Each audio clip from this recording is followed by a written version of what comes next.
Hello there, and welcome back to our next episode in our 31 Days of Calming Tips.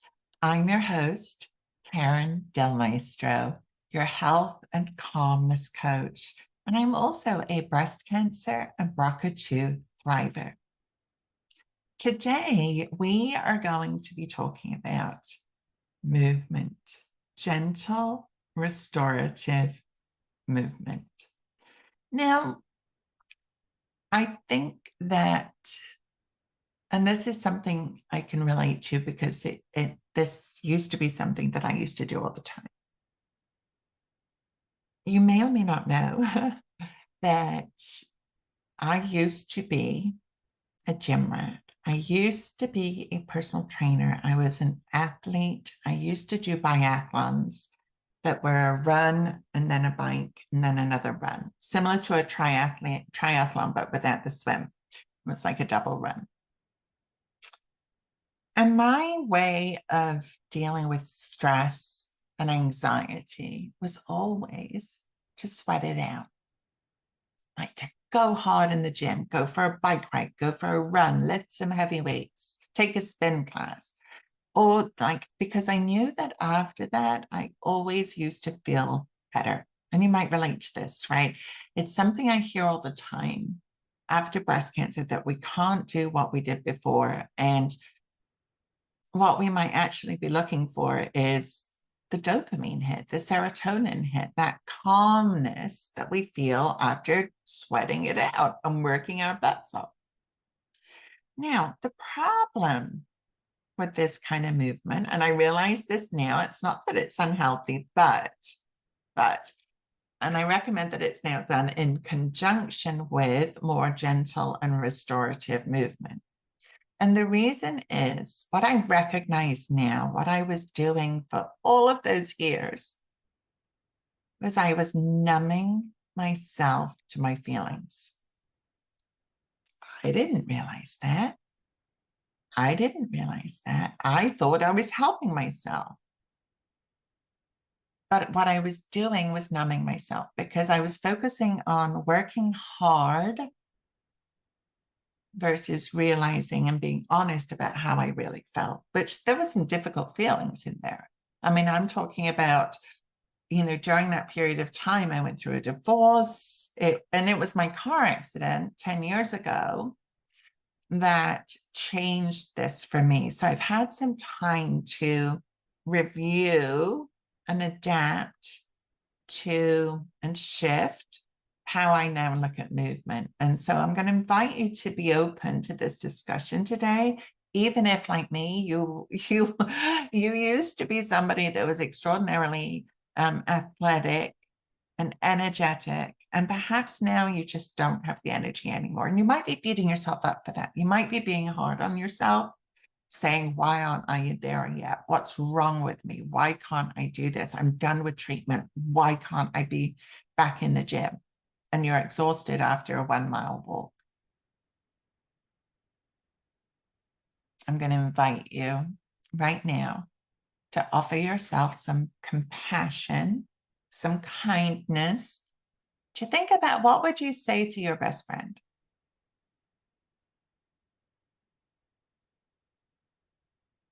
You'd likely say, it's okay. You've been through a lot, right? And you're still recovering.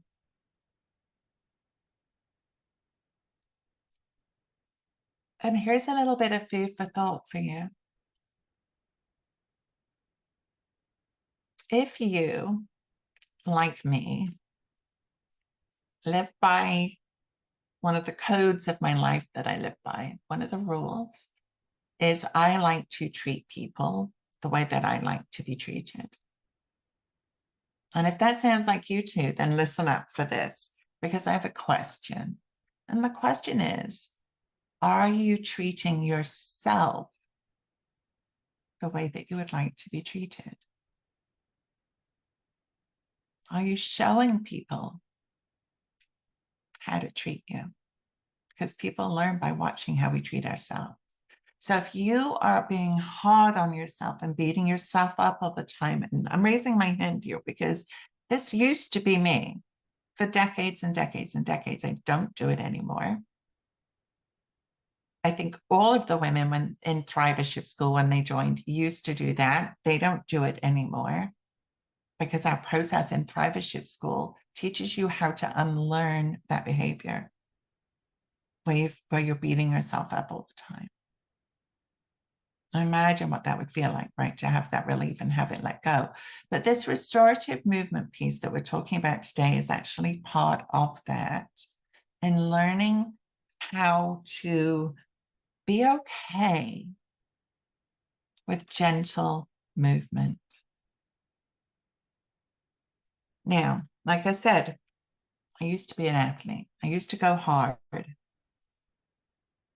And over time, what happens when we do that is we end up getting injured. We end up getting hurt. We end up then beating ourselves up for being hurt. And, you know, I don't need to tell you, that's a rabbit hole that you can go down, and that's a snowball that gets bigger and bigger and bigger, right? And so if we're here after breast cancer, knowing, which I know you do, that movement is an important piece of staying healthy in life, but perhaps your only frame of reference is what you were doing before, I'm going to ask you to be open to trying something new today. Because restorative movement can be an absolute godsend in your life if you approach it the right way. Restorative movement, and by that I mean things like yoga, and there's a lot of different kinds of yoga, so don't say you've tried yoga and it didn't work for you. Okay, again, be open. Tai Chi, or one of my favorites, which is Qigong. Okay, now the idea with these gentle movement practices is to move your body, right, in a way that feels good to your body, where we're not beating up on your body. If you think about it, these ways of moving are to move your lymphatic system.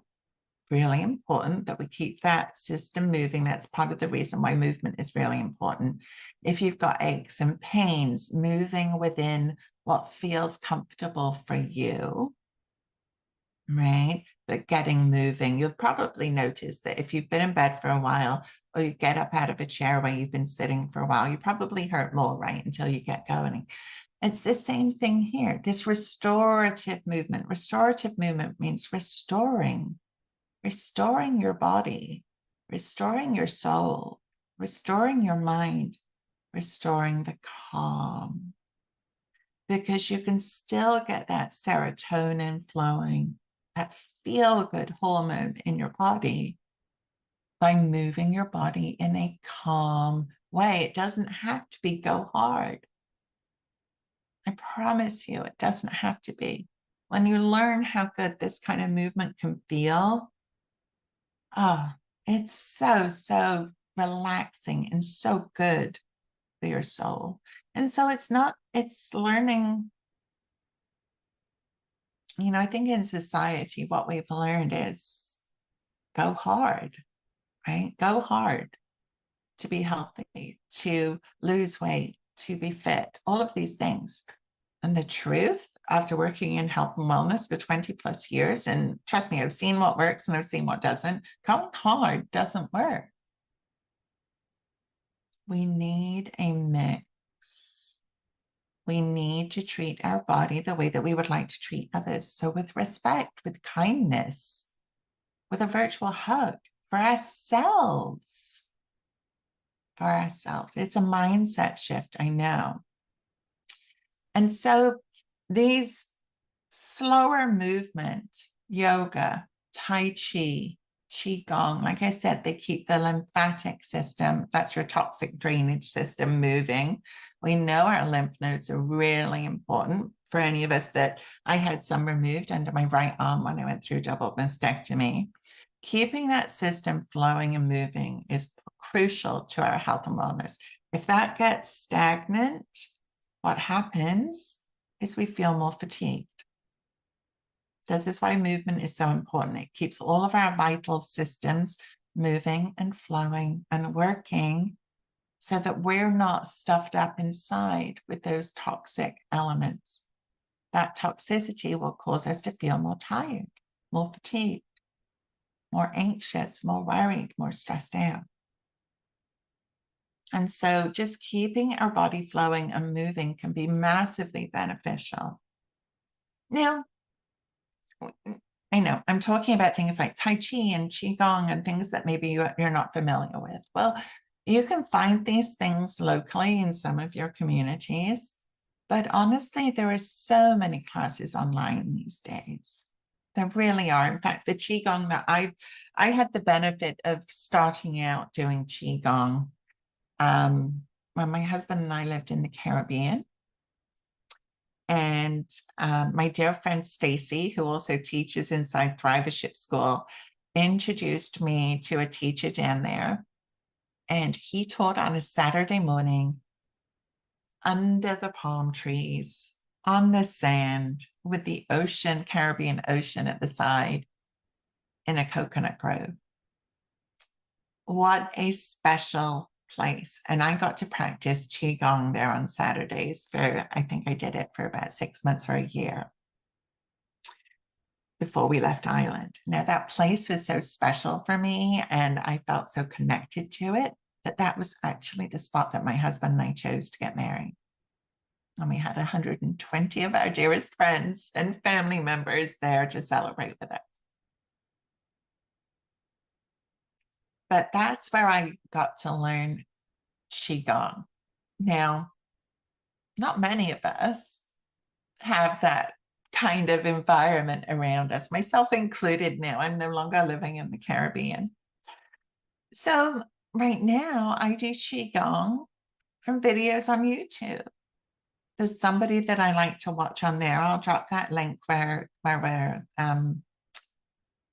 you're watching or listening to this so that you can check her out. But it's gentle and it's easy and it's about inviting flow and thinking about inviting calm into your body. And so it's about practicing this, and yoga, I know, is something that is so available and there are so many different kinds of yoga. So finding, just if one doesn't work for you, that's okay. Trying a different one. I happen to love yin yoga and restorative yoga. Those are two very slow, very, I don't want to say easy, but slow paced. You get to find comfort zones within your body, making sure that you're with an instructor who teaches in a way that resonates with you. Always let your instructor know if you have restrictions due to joints or movements because of your surgeries or anything like that, or lymphedema. But checking out local places, especially if you want to find like-minded people and connect with people. Okay, there's so many different kinds. But again, if you can't find it locally, then look online. Because there's a lot of instructors now, especially since COVID. I know my friend Stacy has a lot of videos on her website. I'll put the link to hers also below for you to check out and find a more restorative kind of movement that works for you, that still gets you that benefit of feeling like you're managing stress and that you walk away feeling calmer. And for me, my Qigong practice can be 10 minutes. It doesn't always have to be an hour. It can be shorter lengths of time. It depends on my day. It depends what I'm doing. It depends what I need. And so that's what I get to look for. And it's the same thing to you. So that's your calming action of the day, is to find a yoga or Tai Chi or Qigong class, either in person or online. Like I said, I'm going to drop a couple of links for you. And commit to you this element of restorative movement with kindness, with respect, with compassion, saying, this is where I am today. It doesn't mean this is always where I'm going to be. But I think you might be inspired by this kind of movement. And this is something that will always be in my life because I love it. I love the way I feel afterwards. It's a different kind of feeling than after sweating it out. This feels more centered, more grounded, more me, right? That fits the calmer life that I choose to live and want to live. And you get to do the same. So let's end today with our practice of showing love to our 10-year-old self by gently placing your hand, left hand over your heart, right hand gently on top. Settle in there. Feel about like you're hugging your heart. See how good it feels.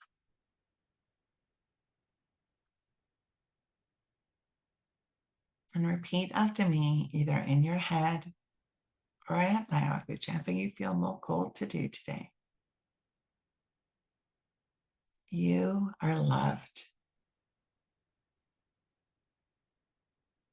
You are safe. I've got you. I love you.